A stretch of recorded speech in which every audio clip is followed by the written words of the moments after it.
Matthew chapter 2 verse 6. Nawe Bethlehem mhlaba wakwaYuda akunguye nakanye omncinanana phakathi kwabalawuli bakwaYuda, kuba kuwe apha kuya kuphuma umlawuli onguyena uya kubalusa abantu bam amaSirayeli. Verse 11. Verse 11. Zingenile endlini zambona umntwana enoMaria unina, zawa phansi zaqubuda kuye, zathi zinqike impahla yazo, zanikela kuye iminikelo, igolide nenhlaka emhlophe nemore. Zathi kuba zihlatyelwe kuThixo, zihlekelwe kuThixo ephupheni, ukuba zingabuyi ziye kuHerode, zemka ngayiphi indlela ukuya ezweni lakwazo. Enkosi, ngicela nje ngokugqibela sikhangele nje uMatthew chapter 6. Ngicela imfisi ndiyiphosile intshumayelo. Ningaziqwebeli ubutyebi emhlabeni, apho konakalisa inumbi nomhlwa, nalapho amasela aqhophozayo ebe. Ziqwebeleni ke ubutyebi emazulwini, apho ungonakalisi inumbi namhlwa, nalapho amasela angaqhophoziyo ebe. Mayiphinde uVerse 20. Ziqwebeleni ke ubutyebi emazulwini, apho kungonakalisi inumbi namhlwa, nalapho amasela angaqhophoziyo ebe. Amen. Sibuyele kuVerse 20. Sikwinkonzo abantu abatsha. Njengoba sikwinkonzo yabantu abatsha, nathi kodwa sitheni sikhona apha elutsheni. Ndithi ke mna ke uba mdala okwe-age, but ukuba inhliziyo yakho uzibona usemtsha, then ungakanani umutsha. Uba uzibona ubhugile, then utheni ubhugile. So ixhomekeke phi enhliziyweni yakho uba wena ucinga ngoluphi uhlobo. Akuthatha ixesha kakhulu kwivesi le yokuqala uthi kufika apha izazi. Xa zifika izazi zizodumisa inkosi yamakhosi. Zizodumisa nje inkosi yamakhosi.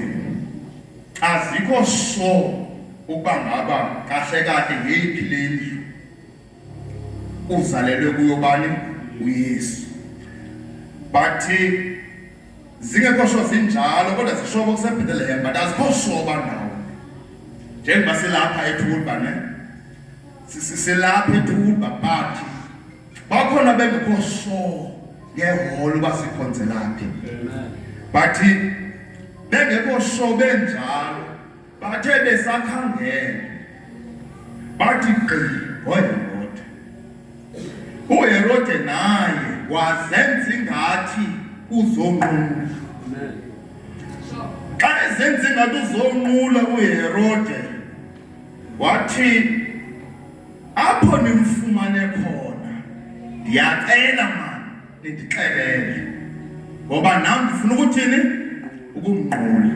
Njengoba silapho bangcwele kule nkonzo yolutsha,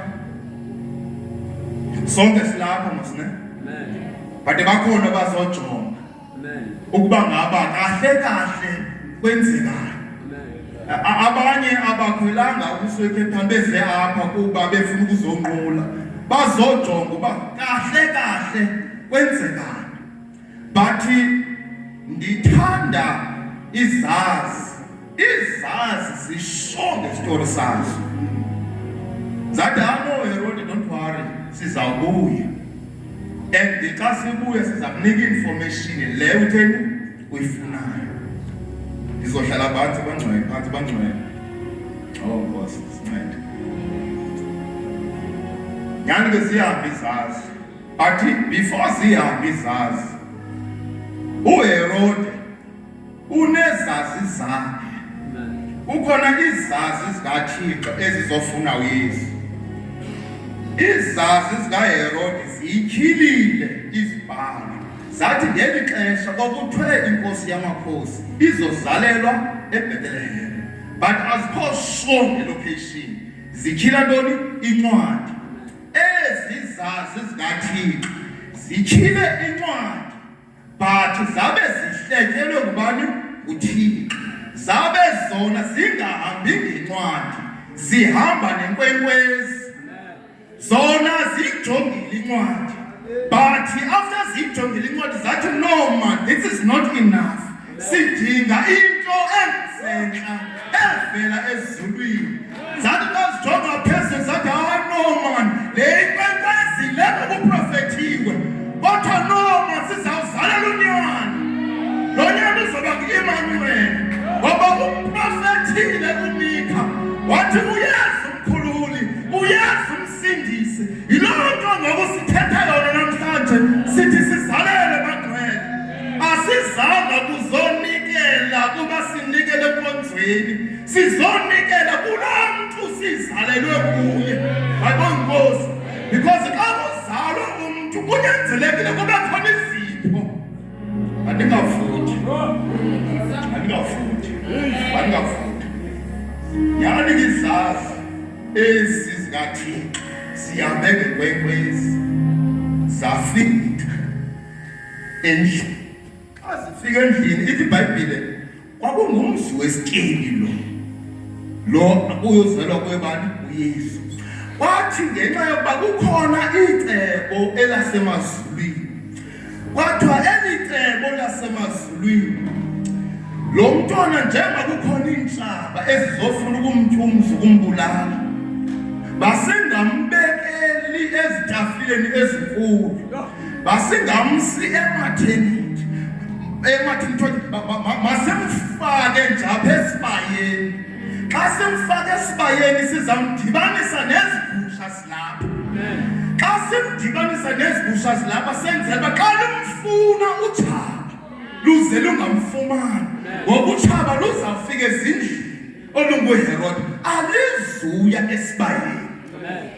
Sizawugqiba bangcwele bangcwele njengoba sizawunikela. Uyakwazi ukuba ngaba uthi kwexesha unayo le yakho imali, uqonda uba xa ndiyigcinise phi ebhenki isafe, engakumbi xa ugcinise Capitec uthi safe but ayikho safe. Uthi safe kodwa ayikho safe. Xa zifika kuYesu khange ziqalise ngezinto ezinayo qala, ziqale zathi ziguqile ngamadolo. Xa ziguqile ngamadolo ithi iBhayibhile zayidumisa iNkosi. Bangcwele, xa ndizawuhlala phantsi sizodumisa apha. Khawuthi ngale mali unayo, khawuzifihle kwelgama, khawuzifihle kwelgama idibhedenam igama eliphakasiweyo emhlabeni emazulwini. Bangcwele, asizanga kuzazibonakalisa, sizoinvesta in the name of the Lord.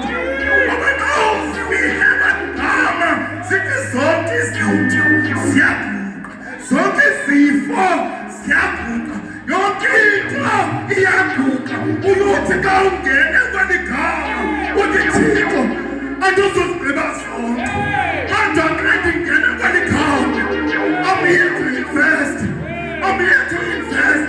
Xa uzanikela khawuthi I'm here to invest, I'm here to invest. Xa uinvesta uthi Thixo andiyazi promotion izosanjani kodwa egameni likaYesu uthi Thixo nanaphilisa ndiyidingayo yona ithandaza but in the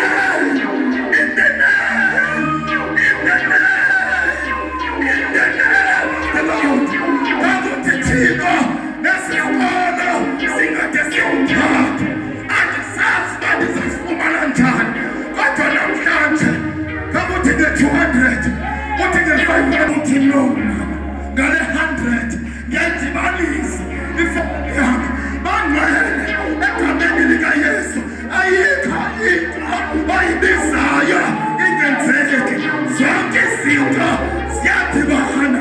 Bangcwele, masi-investe in the name of the Lord. Umdala nomnene uba umdala khawuinveste, khawuthi mayihambe ivangeli, khawuthi mayihambe ivangeli, khawuthi abantwana bam bekhonza bengakhonzi kodwa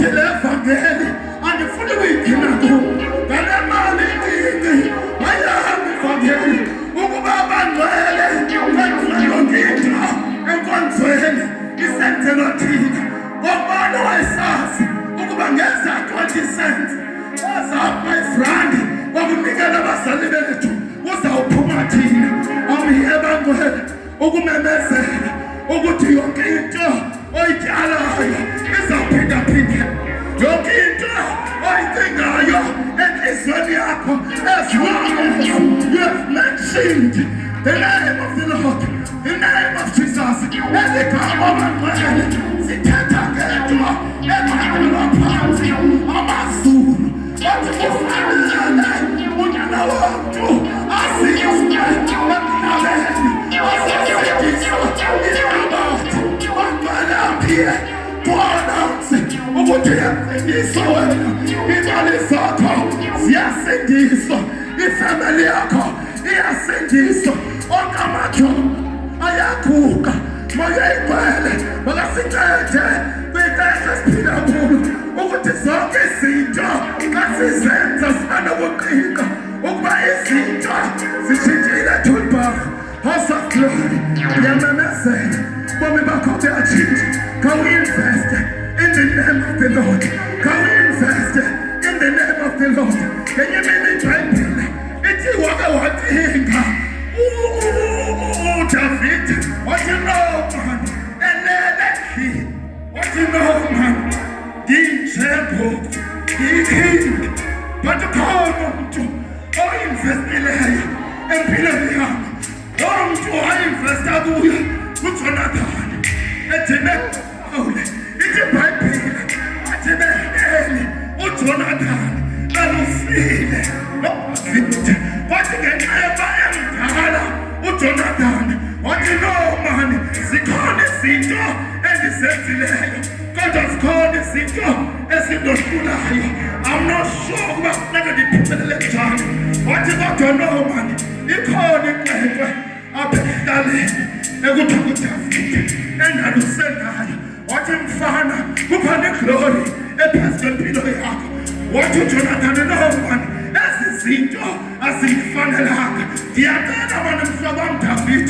namhlanje ndiyaku-anointa ndiyakuphakamisa ezinkosi wazihluli ingubo zakhe wabikhuphe phanti ethi bandime njani wayathula ingubo yakhe xa yathula ingubo yakhe wathi ina David bangcwele apho ndiyakhona kukhona izinto othi xa uzenza ubetheke isilingini uthi xa usithi ubetheke isilingini xa ubetheke isilingini ngakuthi no man as I'm serving the house of Glory simniki uDavid ukhona uDavid wasikhokeleyo ngakuthi namhlanje ukhona uBishop Mezula endimbonileyo kusenzeka izinto kodwa emile ephumelela nebandla lakhe lingapheli ngakuthi mani ngale investment ndiyi-investa kuDavid khona ukuze isizwe sangomso singapheli uyayibaba bangcwele uyakwazi uku-investa emntwini u-investe nje emntwini uthi no le ndoda kaThixo noba kwenzeka ndizawuma nayo uthi ndiyavuma abantu bathetha kodwa le ndoda kaThixo ndiyibona ibeka abantu izandla bephikama bezimillionaires uthi namani ndiya-investa namhlanje bangcwele we are here to announce ukuthi nantona yenza endlini kaThixo ayililo mani lize ngoba xa ifika le investment kuDavid yamtshiselele esingubeni wathakunaleki ithi iBhayibhile wavuka wakhangela umzi kaJonathan xa ifika athi hayi mani akusekho kwamntu ndibona nje isitaka wangena endlini uDavid xa engena wathi akusekho nempunde na ndimenzele inceba ngenxa kaJonathan kulo mzi akusekho nempunde na bangcwele ngale 50 rand unikele angabuyi uThixo athe mathileni athi kovampani koGqoqo athi konoZulu akusekho nempunde na ngenxa le-50 rand, ngenxa ye-100 rand. Athi no man, ndiyavuma ingathi akufundwanga ncam. Kodwa athi ngenxa le-50 rand, ndirhalela umntu ozophuma esizalweni sam, umntu ozawuthi xa enikela, anikele ngenhliziyo ekhululekileyo, amgcobe amthambise. Uthi kubuza uba utheni wena ingathi nje uzenza spruce ngesikolo. Uthi no, I've invested in the name of the Lord. Nantona yenzayo namhlanje uzokhumbula uThixo. Nantona idingayo uThixo wethu uzokhumbula. Uba wakhumbula uJonathan efanele sengasenza emhlabeni, uThixo wethu uzokhumbula. Ithi xa ithetha iBhayibhile wabizwa uMephibosheth, kodwa wakhona yena. Kodwa uMephibosheth, kodwa hayi sefe neenyawo, kodwa kabuzanga. Bangcwele nje kunike lapho kuzothi abo Thomi unayo imali ye-100 rand ngoba sidinga uKFC apha. Bangcwele izicaka ezikayise uJonathan noSawuli zithathe yonke into. Njengoba silapha kukhona ababaleleyo ba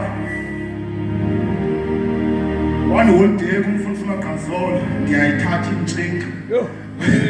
One day kumfundisi uBhotile ngafundisa uinvestor kuwe. Uthi kha uinvest ubutyebi bakho emazulwini. Xa ndizawuhlala phansi bangcwele ithi iBhayibhile kwafika kukhona uTsipha. Kodwa Tsipha siyakwazi ubuseva uJonathan uyihlo. Ngoku wasweleka wena wathatha yonke into. Lifikile ke ngokulika elokuba ezakheSara uKhesari. Bangcwele ithi iBhayibhile kodwa akekho nalapha lo mfana ushiyekileyo uFenyawo. Kodwa bekho nalapha ule mjuxuzweni phansi kophayiphi xa esikole khona into engabasalunga empilweni yakhe. Wathi uDavid andikho apha for ezo zinto, ndilapha ukwenza inceba njengoko uyise wenzela inceba. Ithi iBhayibhile wabizwa. Xa ibizwa ke bangcwele ndiyacinga wathi xa ixele izindaba bacaba aka-understand because kwakhona icommanders elaxa bamthatha bamfunqula.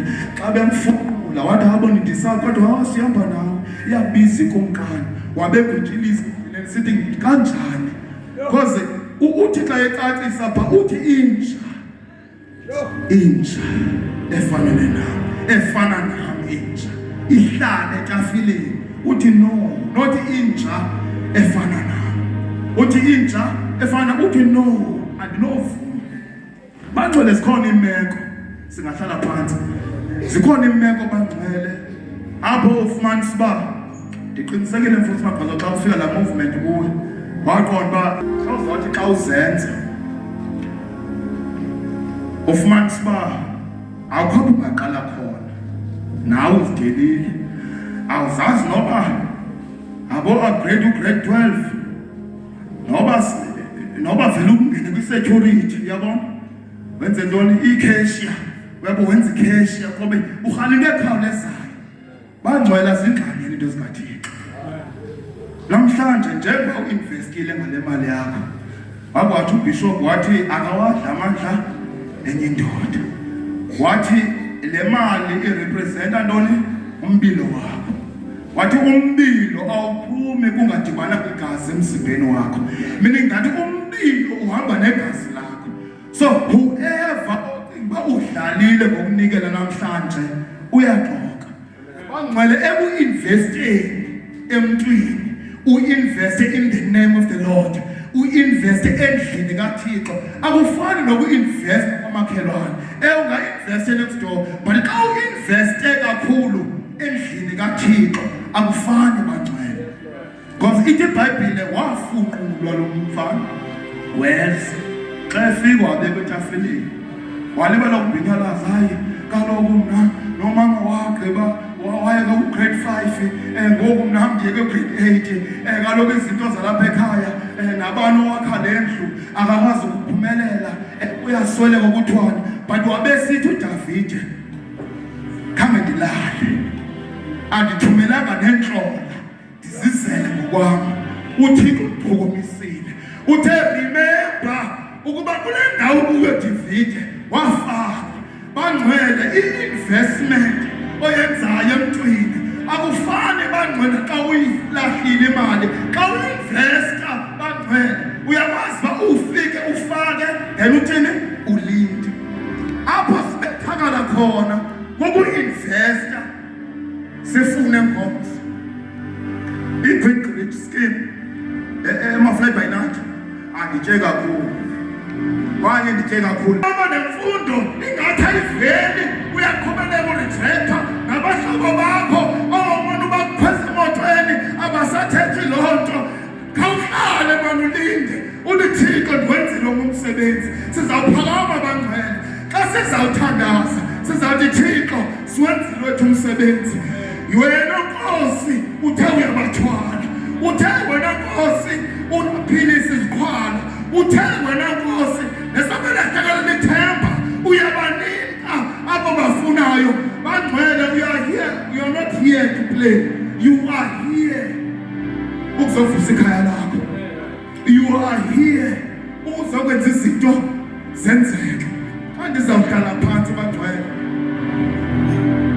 ithi iBhayibhile kwaxelelwa uTsipha owayesisicaka sikaJonathan Sanga kodwa amasimi wonke kodwa jonga napha la masimi andiwabuyisa nje neveneyana nizawalima make sure kukhona ntoni ukutya for le ndoda and le ndoda ithi xa ithetha iBhayibhile phaa izantsi ithi wena Mefiboshethi uzotya kum ubomi bakho bonke bangcwele remember lo msimsevayo bangubani u-eternal bangcwele lo simsevayo wathi sefakiwe engcwabeni bathi kuphelile ngayo bathi yaphinde yavela laa nto yathi no akukapheli yathi le nto bendithi niyenze qhubelani nthini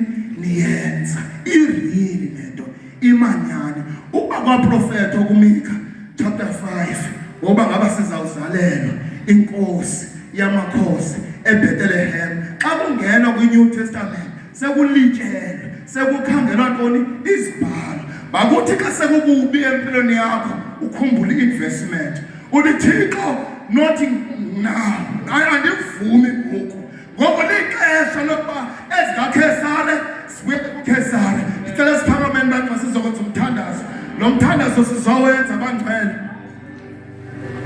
uLithixo le ayilolise uinveste konzwele ayilolise uinveste efemelini ayilolise uthi idibanise ifemeli idibane kodwa uThixo wethu bangcwele ulungile usazawuhlala etafileni noba isimo sakho sivumi utye namakhosi bangcwele xa sizawuthandaza khawuthi le investment bayibonakala cela